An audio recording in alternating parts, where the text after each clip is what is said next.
अगर तुम्हें याद है कुछ टाइम पहले HMD का एक स्मार्टफोन आया था जिसके स्पेसिफिकेशन उतने कुछ खास नहीं थे, लेकिन उसकी प्राइस जितनी रखी थी भाई, जिसको लेकर लोगों ने जो उसको क्रिटिसाइज किया, HMD को जो ट्रोल किया, उसके बाद लगा था कि HMD का कोई स्मार्टफोन नहीं आएगा, लेकिन HMD एक और स्मार्टफोन लेकर आ रहा है। हाँ, लेकिन इस बार ऐसा लग रहा है कि भाई ये ट्रोल नहीं, थोड़ा एप्रिसिएशन डिजर्व कर सकते हैं। प्राइस सबसे ज्यादा इंपॉर्टेंट होगी, स्पेसिफिकेशन तो काफी अच्छे लग रहे हैं और पता नहीं क्यों इन्होंने इसका अजीब नाम रखा है, लॉर्ड केओस। अब यही नाम होगा या फिर ये बाद में चेंज करेंगे। अब इसके नाम में भले केओस मचाओ, लेकिन भाई इसके स्पेसिफिकेशन काफी अच्छे लग रहे हैं। जैसे कि तुम्हें OLED पैनल मिलेगा, 144 हर्ट्ज का रिफ्रेश रेट, परफॉर्मेंस के लिए तुम्हें स्नैपड्रैगन 7 Gen 4 मिलेगा, 12 GB RAM, UFS 3.1 storage, Android 16 पे आएगा, 108 मेगापिक्सल का मेन कैमरा मिलेगा। इसके अलावा 5000 mAh की बैटरी, 65 वाट का फास्ट चार्जर और तुम्हें वायरलेस चार्जिंग का भी सपोर्ट मिलने वाला है। इसमें जो USB पोर्ट होगा वो 3.1 वाला होने वाला है। स्पेसिफिकेशन नो डाउट काफी अच्छे लग रहे हैं, लेकिन सबसे इंपॉर्टेंट होगा कि भाई इसकी प्राइस क्या होगी। अगर ये इसको 20 से 25,000 के अराउंड लेकर आते, 25,000 के आसपास जितना कम जाए उतना बेटर, 20 से 22,000 23,000 ये प्राइस रहती है तो भाई मुझे लगता है ये मार्केट में कुछ अच्छा कर सकते हैं। लेकिन अगर 20,000 से नीचे लेकर आते हैं तो भाई सोने पे सुहागा बन जाएगा। इसके ऊपर अपने थॉट नीचे बताओ। नेक्स्ट न्यूज की बात करते हैं।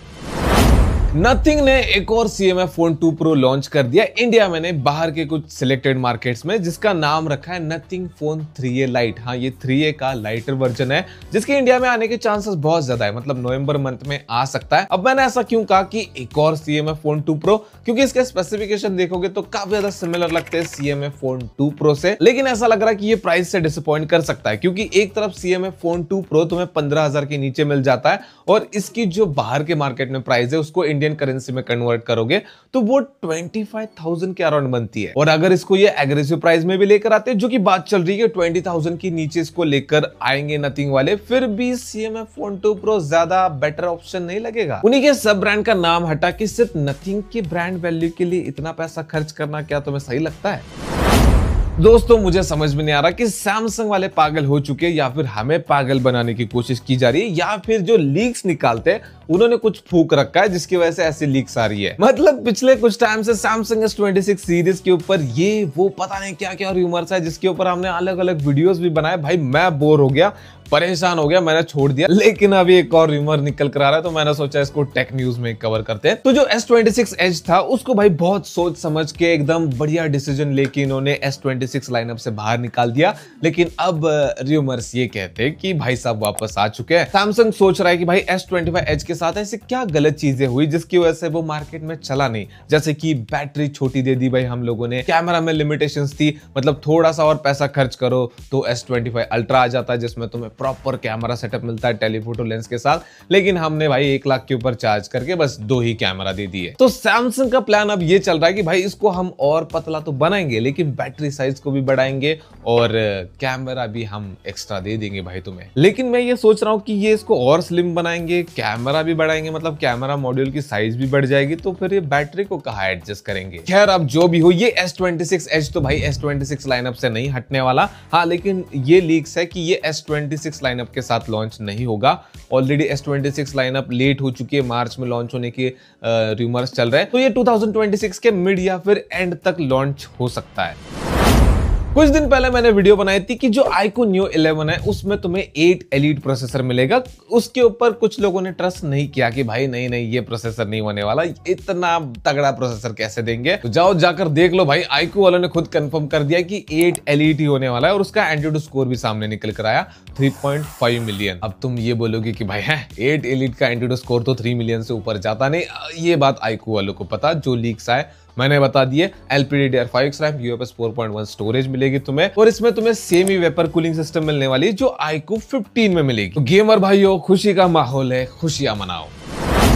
तुम लोग एप्पल के एक कैप्चर बटन से परेशान क्या हो गए? एप्पल ने बोला ले लो भाई सारे के सारे कैप्चर बटन ले लो। मतलब एप्पल प्लान कर रहा है कि अपने iPhone 20 में तुम्हें एक भी बटन नहीं मिलेगा, मतलब फिर चाहे वो पावर बटन हो या फिर वॉल्यूम बटन हो, तुम्हें मिलेंगे सारे के सारे टच सेंसिटिव कैप्चर बटन। मतलब अब तुम साइड में टच करके वॉल्यूम अप डाउन करोगे और टच करके ही फोन ऑन ऑफ करोगे। अब देखना कुछ टाइम तक इंटरनेट पे इस प्लान को लेकर ट्रोलिंग वगैरह चलेगी और जब ये iPhone 20 आ जाएगा उसके बाद एंड्रॉइड वाले धीरे धीरे कॉपी करना स्टार्ट कर देंगे। लेकिन मैं तुमसे जानना चाहता हूँ कि क्या ये एप्पल का प्लान सही है या फिर गलत है। अब कुछ लोग ये भी पूछेंगे कि iPhone 20 कहां से बीच में आ गया, पहले iPhone 18 19 को तो आने दे।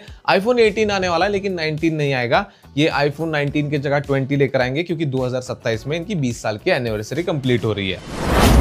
दोस्तों स्नैपड्रैगन 8 एलीट Gen 5 वाला स्मार्टफोन हाथ में आया भी नहीं कि भाई 8 एलीट Gen 6 की खबरें आना स्टार्ट हो गई। मतलब इंडिया और ग्लोबल मार्केट की बात कर रहा हूँ। चाइना वालों के तो भाई मजे ही मजे होते। अब देखो ये बात तो कोई बच्चा भी बता देगा कि भाई 8 एलीट Gen 6 8 एलीट Gen 5 से ज्यादा पावरफुल होगा, ज्यादा एफिशिएंट होगा, ये तो कोई भी बता देगा। लेकिन इसके अलावा जो चीजें सामने आ रही कि ये पहला प्रोसेसर होगा LPDDR6 और UFS 5.0 स्टोरेज टाइप को सपोर्ट करेगा। हाँ वही UFS 5.0 स्टोरेज जिसके बारे में हमने एक शॉर्ट वीडियो में बात की थी कि वो कितना ज्यादा पावरफुल है। 10 Gbps से ज्यादा रीड एंड राइट स्पीड तुम्हें उसमें मिलती है। और ये Qualcomm स्नैपड्रैगन का पहला 2 नैनोमीटर का प्रोसेसर होगा। अगर सैमसंग बीच में वो 8 Gen 5 वाले हरकतें नहीं करता और अगर वो करता है कि भाई अपना 8 Gen 5 लेकर आते 2 नैनोमीटर वाला, तो फिर भी ये पहला प्रोसेसर होगा जो TSMC बनाएगा 2 नैनोमीटर वाला। अब ऐसा नहीं कि सारी गुड न्यूज है, थोड़ी सी बैड न्यूज भी है कि ये 8 एलीट Gen 5 से ज्यादा महंगा होने वाला है। अब 8 एलीट Gen 5 को लेकर ही पहले न्यूज आई थी कि ये 8 एलीट से महंगा होगा और उससे ज्यादा महंगा होगा 8 एलीट Gen 5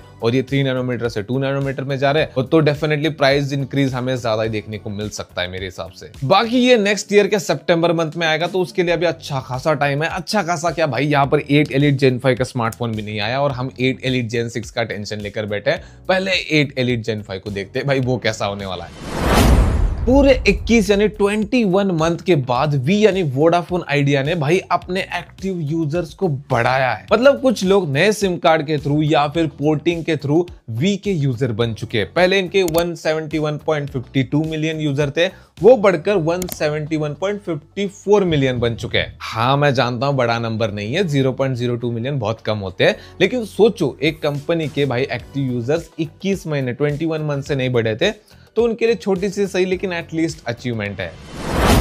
BSNL ने अपनी 5G की टेस्टिंग स्टार्ट कर दी। आंध्र प्रदेश में धीरे धीरे करके पूरे इंडिया में टेस्टिंग स्टार्ट कर देंगे। इन्होंने BCSS कंपनी के साथ पार्टनरशिप की है 5 साल के लिए। तो BSNL वाले चाहते हैं कि भाई देश में बनी टेक्नोलॉजी यूज हो 5G इंप्लीमेंट करने के लिए और सबसे पहला प्लान है इनका रूरल एरिया में 5G लेकर जाए जहां पर वाईफाई की भी सुविधा नहीं है। मैं कहता हूं कि 5G तो आप लोग इंप्लीमेंट कर लोगे, पहले 4G लेकर आओ। 4G कहाँ है पता नहीं, बातें चल रही कि यहाँ वहां इतने 90,000 से ज्यादा टावर लगा दिए यार, हमारे 3G के ऊपर नहीं गया अभी तक। तो एक बार 4G आ जाए तो उसके बाद मुझे पता है आप लोग 5G लेकर आओगे। तो यही कुछ न्यूज थी। बाकी अगर वीडियो पसंद आए तो वीडियो को लाइक कर देना, चैनल को सब्सक्राइब कर देना। मिलते हैं नेक्स्ट वीडियो में।